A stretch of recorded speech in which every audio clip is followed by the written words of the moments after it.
Joyce in Deer Lodge, Montana. Hey, Joyce, what's up? Good morning, Tom, and I want to pick your thoughts, or have you explained to me your thoughts on the puzzle that I believe I have the missing piece for. And that puzzle is, why is it that the Republicans who have blocked the president from the day he took office until now, that they are hand in glove on this TPP? Right.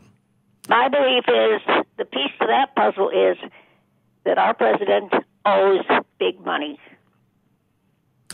What are your thoughts on this? Well, I've said on the air before, I don't know what's in his heart. I don't know what's in his history. I don't know if somebody sat him down back in 2006 or 7 and said, I'll make you president, or I'll help make you president, but here's what I want in exchange.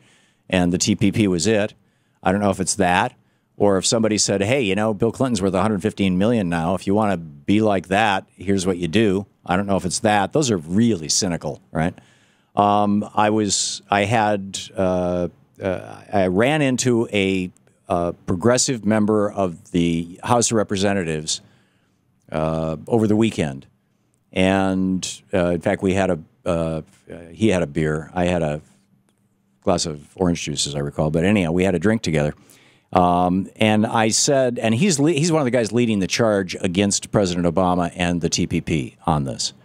And I said, what do you think is his motivation? I mean, the best I can come up with is, he's either been threatened or bribed, basically.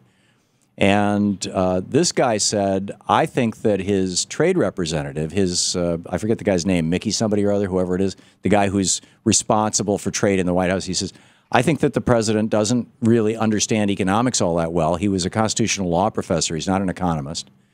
And I think, and Lawrence Summers was his first advisor, and Lawrence Summers just wrote an op-ed for, I think it was the New York Times, pushing for the TPP. He said, I think that he's just being given bad advice, and he's believing the people that he's surrounded himself with. And the same may have been true for Bill Clinton. And I said, well, that's a very charitable, explanation for somebody who's working as aggressively against him and this as you are. And this guy said, well, yeah, but it's what I think. He said, I don't think that President Obama is somebody who can easily be bought off or threatened. He said, I think that this is really, he's got bad advice.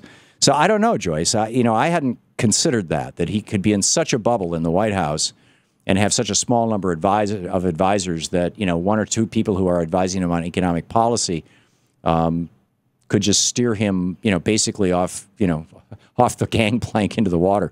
I just don't know. Joyce, thanks for the call.